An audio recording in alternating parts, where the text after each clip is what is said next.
And updates کے لیے bell icon پر press کریں اور آل پر سیٹ کریں۔ شروع کرتے ہیں اللہ کے بابرکت نام سے جو بڑا مہربان اور نہایت رحم والا ہے۔ تمام تعریفیں میرے اللہ رب العزت کے لیے ہیں۔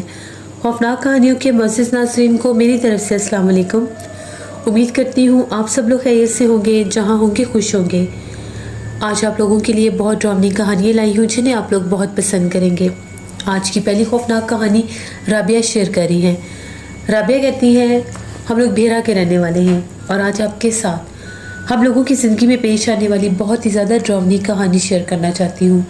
یہ آج سے 3 سال پرانی بات ہے۔ ہم لوگوں کے گھر میں ایک املی کا درخت ہوتا تھا، جو ہم لوگوں کے گھر کا باہر والا حصہ ہے، وہاں پر اور بھی درخت لگے ہوئے ہیں، تو وہاں پر وہ املی کا درخت بھی تھا۔ اس املی کے درخت کے اوپر سے اکثر ہم لوگوں کو چھوٹے بچوں کے بولنے کی آوازیں آتی تھی، لیکن ہم لوگ یہی سمجھتے تھے کہ آس پاس محلے کے بچے ہیں۔ ایک دفعہ ایسا ہوا، گرمیوں کا موسم تھا تو ہم لوگ سب گھر والے چھت کے اوپر سو رہے تھے، بہت ٹھنڈی ہوا بھی چل رہی تھی۔ ایک دم سے میرے بھائی کی آنکھ کھلی تو وہ ایک دم سے اس نے شور مچانا شروع کر دیا، املی کے درخت کے اوپر آگ لگ گئی ہے۔ کیونکہ وہ جو درخت تھا، وہ درخت جو تھا بالکل گرلز کے سامنے تھا، جہاں پر ہم لوگ چھت پر سو رہے تھے۔ وہ کہنے لگا کہ درخت کے اوپر آگ لگی ہوئی ہے۔ وہ ادھر ہی اس گرل کے پاس ہی کھڑا تھا۔ جیسے اس نے یہ شور مچایا درخت کے اوپر آگ لگی ہوئی ہے اور کسی نے آگ لگا دی ہے، ساتھ ہی وہ کہتا ہے کہ وہاں پر ایک چھوٹا سا بچہ کھڑا ہنس رہا تھا۔ وہ بچہ بہت زیادہ ڈراؤنا سا تھا اور بہت چھوٹا سا بچہ تھا، یعنی 1 سال کا بھی وہ بچہ نہیں ہوگا، اتنا چھوٹا بچہ تھا۔ امی وغیرہ ہم لوگ سب ہم لوگوں نے جا کر دیکھا تو درخت کے اوپر شعلے ہم لوگوں نے بھی دیکھے، لیکن جب ہم لوگ بھاگتے ہوئے نیچے گئے کہ آگ کو بجھاتے ہیں تو ہم لوگوں کے نیچے جاتے جاتے آگ بجھ گئی تھی۔ کوئی دھواں نہیں تھا، کوئی آگ لگنے کا نشان نہیں تھا، درخت ویسے کا ویسا ہی تھا۔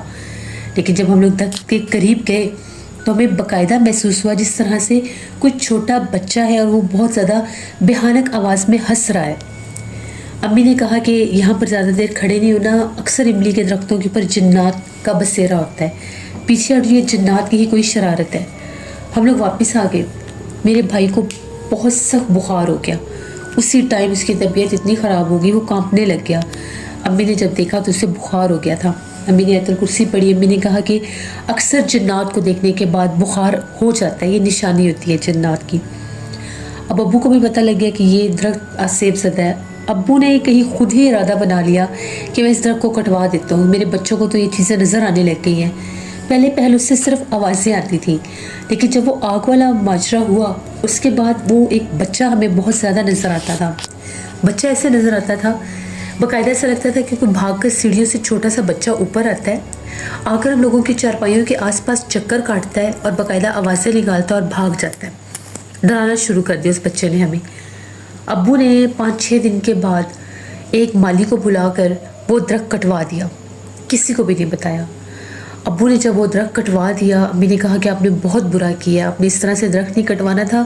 جس درخت پر جنات ہوتے ہیں وہ جنات بہت نقصان دیتے ہیں۔ ابو نے کہا کچھ نہیں ہوتا، کچھ بھی کوئی نقصان نہیں ہمیں یہ دیں گے، ابھی ہمیں وہ بہت زیادہ تنگ کر رہے تھے۔ اب وہ جو کٹا ہوا درخت تھا وہ اگلے دن آ کر اسی مالی نے اٹھا کر لے جانا تھا، اور وہ ادھر ہی پڑا ہوا تھا جس جگہ پر باقی درخت لگے ہوئے تھے، ایک سائڈ پر وہ درخت پڑا تھا۔ عشاء کے بعد کی بات ہے، میرے ابو گھر واپس آئے۔ ابو کہتے ہیں کہ جیسے ہی میں گھر میں داخل ہوا ہوں تو باقاعدہ میرا نام اشفاق، میرا نام لے کر مجھے کسی نے پکارا ہے۔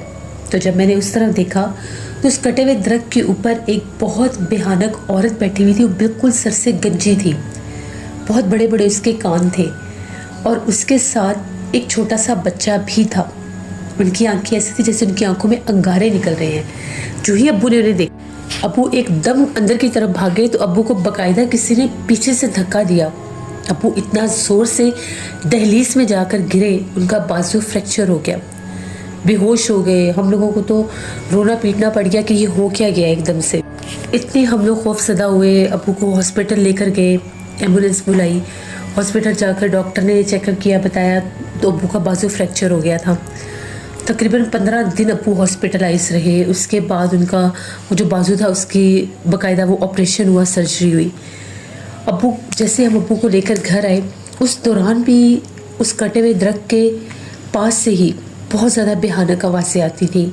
آوازیں ایسے تھیں جیسے کبھی کوئی غصے میں کچھ بولتا ہے, سمجھ نہیں آتی لفظوں کی, اور کبھی کوئی باقاعدہ جس طرح سے روتا ہے. ہم لوگ بہت زیادہ ڈرنے لگ گئے. ابو کو جب گھر لے کر آئے, ایک مولوی صاحب تھے, ابو کے دوست تھے, وہ ابو کی حال چال پوچھنے کے لیے, ان کی تیمارداری کے لیے ہمارے گھر آئے. ابو نے انہیں ساری بات بتائی. مولوی صاحب نے کہا آپ نے بہت بڑی غلطی کی ہے جو آپ نے جنات والا وہ املی کا درخت کاٹ دیا.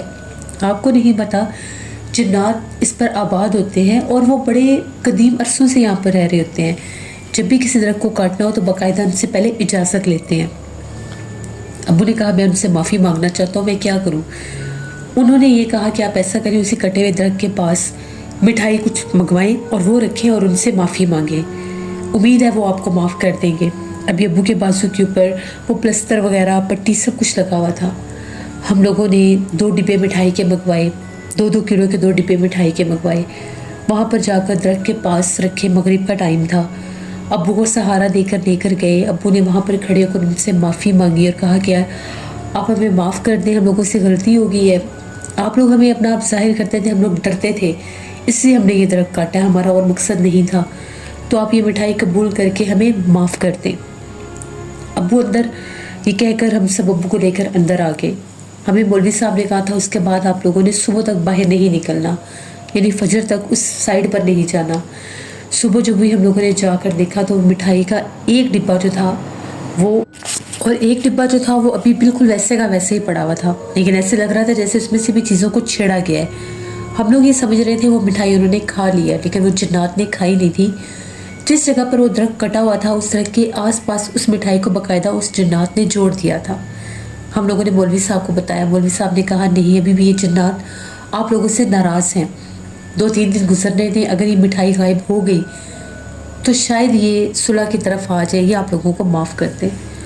اسی 2-3 دن کے دوران جب ہم لوگوں نے مٹھائی رکھی, ابو نے باقاعدہ معافی بھی مانگی, ہم لوگوں کو اپنے گھر کے اندر جنات نظر آنے لگے. اندر جنات ایسے نظر آنے لگے کہ جس ٹائم رات ہوتی تھی, رات کے وقت باقاعدہ ایسا محسوس ہوتا تھا کہ جس طرح سے ہم لوگوں کے گھر کے اندر کوئی داخل ہوتا ہے, باقاعدہ وہ دروازہ کھولتا ہے جیسے کوئی, اور اندر آ جاتا ہے, اور آ کر جو ابو والا کمرہ ہے اس کمرے میں سے جیسے باقاعدہ ابو کو کوئی آواز دیتا ہے. ابو یہ سمجھتے تھے کہ ہم بچوں میں سے کوئی ابو کو بلاتا ہے, کبھی ابو کر کے بلانا, کبھی باقاعدہ ان کا نام لینا, لیکن نظر کوئی بھی نہیں آتا تھا. ایک رات کی بات ہے, ہم لوگ سب باہر صحن میں سو رہے تھے, تو ایک دم سے ایسا محسوس ہوا کہ جس طرح سے میرے بال کسی نے پکڑے ہیں, اور بال پکڑ کر باقاعدہ کوئی کھینچ رہا ہے. میری آنکھ کھلی تو میں کیا دیکھتی ہوں, جس طرح سے ایک چھوٹا سا بچہ ہے اور میرے جس طرف ہم پلو رکھتے ہیں اس طرح وہ میرے سر کی طرف بیٹھا ہوا ہے, اور اس کا چھوٹا سا منہ ہے اور اس نے میرے آگے منہ کیا ہوا ہے, اور مجھے گھور گھور کے وہ دیکھ رہا ہے. وہ اتنا خوفناک بچہ تھا, اور اس کے ہاتھوں میں میرے بال ہیں. جو ہی میں نے اسے دیکھا, میں نے اسے بہت زور سے دھکا بھی دیا کہ یہ کیا چیز ہے. تو جیسے میں نے اس کو دھکا دیا, اس نے میرے بال اتنی زور سے نوچے کہ باقاعدہ مجھے ایسا لگا کہ میرے بال وہاں سے ٹوٹ گئے ہیں. میں نے چیخنا شروع کر دیا, رونا شروع کر دیا کہ یہ میرے ساتھ کیا ہو گیا ہے. میرے بال ایک جن نے پکڑے ہوئے تھے, اس کے بچے نے میرے بال پکڑے ہوئے تھے. اس کے بعد میرے بالوں کے اتنے برے حال ہوئے, میرے بال اتنے خراب ہو گئے, میرے بال اس طرح سے میرے بال جل گئے ہیں. پارلر سے جا کے میں نے بال بھی کٹوائے, میرے لمبے بال تھے, مجھے بال کٹوانے پڑے. جب پارلر والی میرے بال کاٹ رہی تھی اس نے یہ کہا کہ باقاعدہ ایسے لگ رہا ہے آپ کے بال جل گئے ہیں, جیسے کسی آگ کے قریب گئے ہیں تو آپ کے بال جل گئے ہیں. لیکن حیرت کی بات یہ ہے کہ آپ کے بال اتنے سخت کیوں ہو گئے جیسے کانٹے ہوتے ہیں.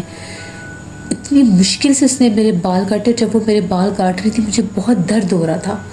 اس نے میرے بال آدھے سے زیادہ میرے بال کاٹ دیے. میں بہت زیادہ روئی. جب میں گھر واپس آئی تو میرے دن بدن بال کم سے کم ہوتے گئے, اتنے میرے بال گرتے تھے. میں روتی تھی. میں نے دم کروانا شروع کر دیا. جو جہاں پر بھی دم کروانے جاتے تھے وہ یہی کہتے تھے کہ جنات نے آپ کے بال, جنات کا ہاتھ لگنے سے آپ کے بال ایسے ہو گئے ہیں, ہو سکتا ہے آپ کے بال بہت مشکل سے ٹھیک ہوں.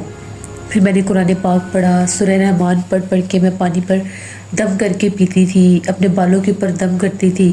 آہستہ آہستہ اس سے میرے بال کچھ بہتر ہونے لگ گئے.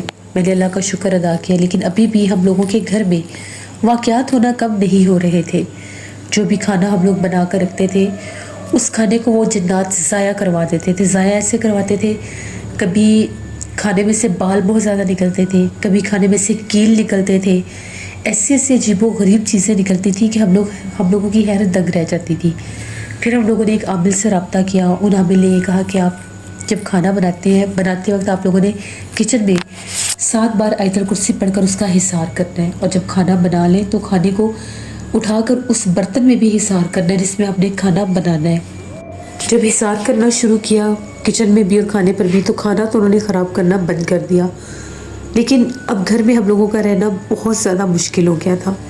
ہم لوگ باقاعدہ ایسے بیٹھ کے باتیں کر رہے ہوتے تھے، سارے بہن بھائی، امی ابو، ہم لوگوں کو ایسا لگتا تھا دروازوں سے کوئی جھانک جھانک کر دیکھتا ہے، اور باقاعدہ وہ چہرے اور سر نظر آتے تھے۔